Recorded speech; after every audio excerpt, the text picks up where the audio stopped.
జాతీయ బాలికల దినోత్సవం స్థానిక నరసరావుపేట భువనచంద్ర హాల్లో జరిగింది. ఈ కార్యక్రమానికి ముఖ్య అతిథిగా జిల్లా కలెక్టర్ శివశంకర్ లోతేటి హాజరయ్యారు. వీరితో పాటు joint collector Shyamprasad, trainee collector Kalpasri, DMHO Ravisri, మహిళా సంక్షేమ శాఖ అధికారిని, బాలల సంరక్షణ అధికారులు Vijay Kumar, DCPO Vijay Kumar, DRDA PD Balu Naik, Disha police station SI, పలు శాఖలకు చెందిన అధికారులు పాల్గొన్నారు.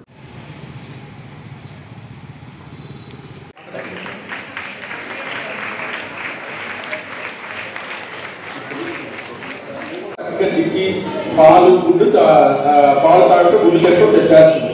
అందుకే తనకి ఏ గ్రేడ్లో ఉంది. ఏ గ్రేడ్లో ఉంటే మంచిదేనా?